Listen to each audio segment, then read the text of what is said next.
So recently I decided to try an iMac Pro just to kind of get into the Mac operating system again, see what all the fuss is about. If you guys look at the specs of most new Macs for the price, you're going to be shocked being a PC gamer. I mean, you get really low specs for high prices. That basically sums it up. So I'm going to talk about 10 things that are really unique and that I like about Macs and the operating system and compare them to Windows. So let's get started and let's see what's going on with the Macs.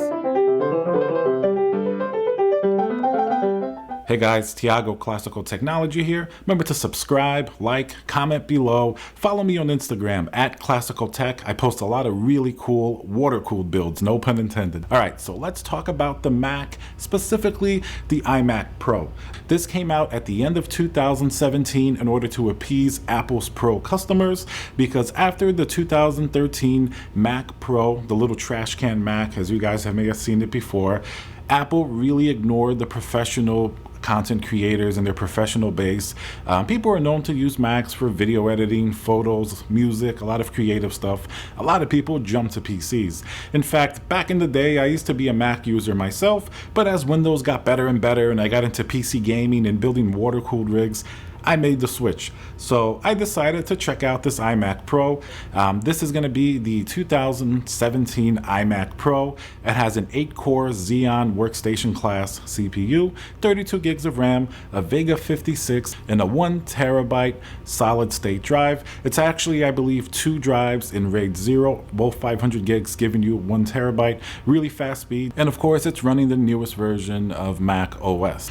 So for those of you that are PC gamers and generally build or buy custom gaming PCs or even workstation PCs, so the number one thing we're going to talk about, keep in mind that the purpose of this iMac Pro, even though it has a Vega 56, is definitely not for gaming, and basically neither is any Mac really. If gaming is your primary thing, definitely stick with a Windows PC. You can build a much cheaper, much faster Windows gaming computer. So gaming, let's just get that off the bat for number one. Can the iMac Pro game? Yeah, of course. I even downloaded Shadow of the Tomb Raider. Steam actually works on the Mac as well, and games that are supported by both Windows and Mac, you do not have to buy again. I was able to download my Shadow of the Tomb Raider, which I originally had on the PC, and it works fine. I mean, I can't max out the settings like I can on a 2080 Ti. And remember, this iMac has a 5K screen, so you're driving a lot of pixels with a Vega 56.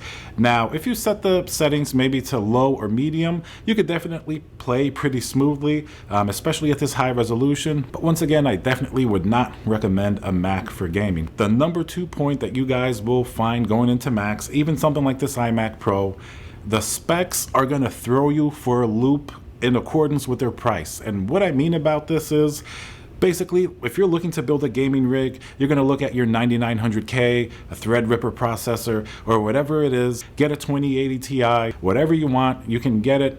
Market price, usually it's pretty fair, even for a high-end CPU. If you look at the Mac specs on any of the Macs, really starting at the Mac Mini, if you look at the specs, it's going to be generally a little bit older generation CPUs. In general, you're going to get pretty low amounts of RAM. Generally, a lot of these systems start with 8, maybe 16 gigabytes of RAM if you're lucky, as well as sometimes pretty pitiful storage space. All this is going to come in at a fairly high price compared to Windows computers. Basically, you have to go in knowing that the notion that Mac OS might be better optimized for a lot of this hardware. Maybe they don't need as much of the hardware as a Windows computer would need to push whatever Mac OS apps are being used. And a lot of it probably ties into Apple's business practices. I'm sure they want to get as much possible financially out of whatever hardware they're selling. The third point I'm going to make about Macs, and this definitely is more towards the content creation instead of gaming. On the GPU side, it's pretty funny what type of GPUs you can get excited for on the Mac.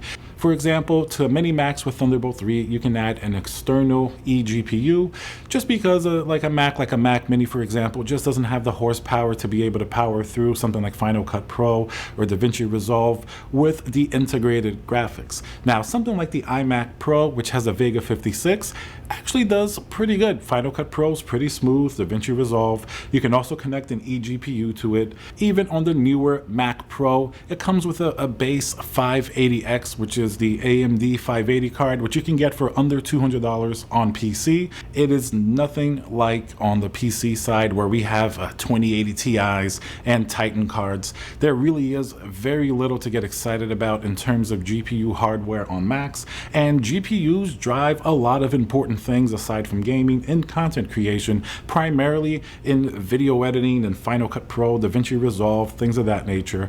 Now, on the new Mac Pro, you can get some pretty beefy GPUs, but some of them come at an absolutely absurdly high price, as does their afterburner cards. But even most of the GPU selection on something like the Mac Pro, before you get to the really high level ones, they're gonna be not even as good as stuff you can get on PC for a fraction of the price. The idea here is these GPUs are supposed to be optimized for the Mac, but I still don't think it's enough to bridge the gap in performance unless you step up to the Mac Pro and you really go out and it specifically supports whatever you're doing. This brings us to point number 4. Now, even if you buy a really decked out Mac Pro that's really expensive, let's use that as the example of the best that Apple can do in terms of hardware. Yes, it's going to be fast, but it's going to be very concentrated on what you can actually get out of the system. I don't think you're really getting everything you can right now, just because a lot of software is not going to be optimized for powerful hardware like that.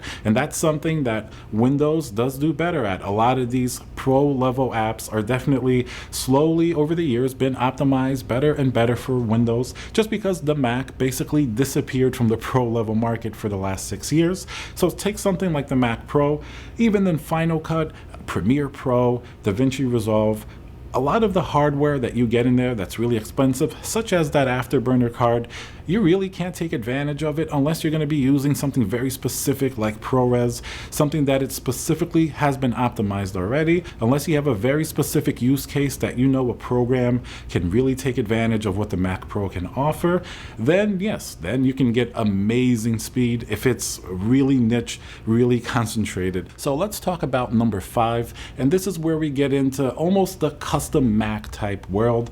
Macs aren't all just about buying something from the Apple Store that's pre-configured, and you can't touch it or upgrade it at all. In fact, the older Mac Pro, the big cheese grater tower that sort of ended production in 2012, that was highly upgradable, and there are people that still use it to this day. You could upgrade the processor, the RAM, graphics card, everything was really, really nice. Then of course we got the trash can Mac Pro, which wasn't as upgradable, especially the video cards. But a lot of these systems, you'd be surprised that people will take something like that and they'll put an eGPU, even on the 2013 Mac Pro. You'll have to go and maybe run a script or something like that for it to work, but they can really tinker with it and get a lot more performance than you would otherwise just using it stock. Then of course there are people that will also put the Mac operating system on Windows, and you can get some pretty good performance with that as well, but it does get actually very technical, even more technical than some things you might have to do building a gaming PC or something like that. So to upgrade something like the iMac Pro, which has the screen built in, everything sort of bundled together, technically you're supposed to take it to somewhere where it's Apple authorized, but users have upgraded the RAM before. It is a very complicated process. You have to actually remove the screen to get at everything. It's not something that's easy at all, and in fact it's probably much harder than almost anything you can do on a PC, because you have to be very careful with the screen and everything that Apple designed. I'm sure you guys have seen that Linus Tech Tips video on the iMac Pro where they broke the screen when it came out. So it's something that I wouldn't even touch. I would just leave it with whatever hardware it came in, because it's really reaching or passing the difficulty of either building a water-cooled rig, which can get pretty complicated as well. And number 6, let's further talk about upgradability. Now, I think it's definitely a pretty big problem if you buy something like an iMac Pro like this without really being able to upgrade much, if anything at all. You can technically maybe upgrade the CPU, as Linus Tech Tips have done. It's a very high risk type of upgrade. Even on something like the Mac Mini, used to be more upgradable, but now the only thing you can really upgrade is the RAM. By comparison, upgrading a gaming computer is extremely easy. You just open up your windowed panel and throw that RAM in there. It's a huge, huge difference. So this definitely presents a problem, because you can't really grow with some of these Mac systems, because you're going to be stuck with whatever you got from Apple when you first ordered it, and that can definitely be a fairly substantial problem, especially for these Pro models. Now, the Mac Pro is an exception. That's mainly because Pros just really wanted an upgradable system. And while you can't upgrade everything in it, some stuff is still proprietary. It's definitely a step in the right direction. I mean, you can upgrade the graphics card, the processor, the RAM. You can definitely do a lot more upgrades than you previously could. So that's definitely a nice step in the right direction. Point number 7, in regards to Mac versus PCs. In general, I would say that Macs and the Mac operating system for most systems are definitely potentially more reliable. I've built a lot of custom water-cooled computers in the past, and because of their complexity, there's a lot of stuff that can go wrong. Maybe the coolant kind of stops working after a while. You may have a component failure, and while that does work on Macs, a lot of times, especially because Macs might be a few generations behind on hardware, they do seem to last a long time. I remember even years and years ago when I used to have different Mac systems, I rarely would ever have a hardware problem with them. Windows has gotten much, much better in terms of its workflow and reliability over the years. So let's talk about point number 8 in terms of Macs. And this is going to be Thunderbolt 3, which I've really grown to like. And now there are many Windows systems that also have Thunderbolt 3.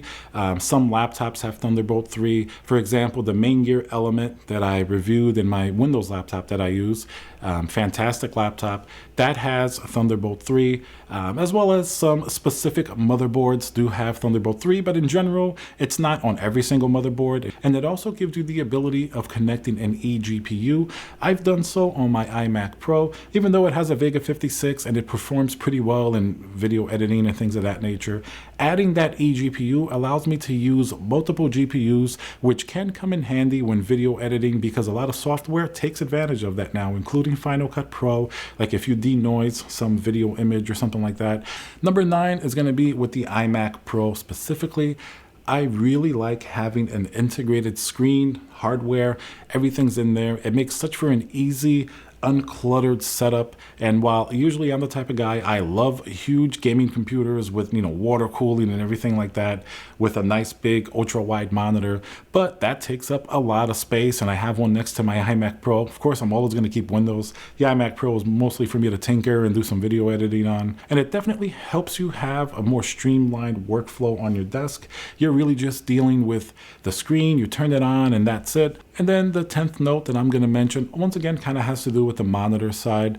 Apple really hasn't had their own monitors in a long time. Recently, they just released their XDR high-end monitor for the Mac Pro, but that's a $6,000 monitor that really not that many people are going to get on the consumer side.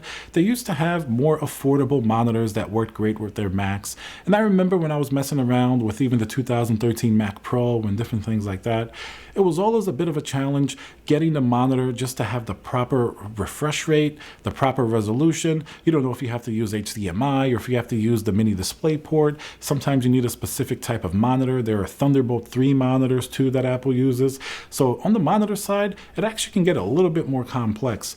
On the Windows gaming side, I'm used to having all of these gorgeous high performance monitors, like the Acer Predator ultra wide with high refresh rates. There are 4K, 144 hertz HDR monitors. You're really going to get none of that on the Mac side. And something like the iMac screen, it is a beautiful 5K screen, but it's definitely not going to be like a high refresh rate monitor. Definitely easier to pair hardware like monitors, mice, keyboard to your Windows computer. The Mac is going to be a little bit more finicky, but that's part of the reason I went with the iMac Pro. Everything comes sort of integrated already, and you don't have to worry about trying different things. All right, guys, so that kind of sums up some of my thoughts using something like the iMac Pro and Macs in general against a lot of PC hardware. If you guys have any questions, leave a comment below. Remember to like, subscribe, let me know what you guys think, and I'll see you guys on the next video.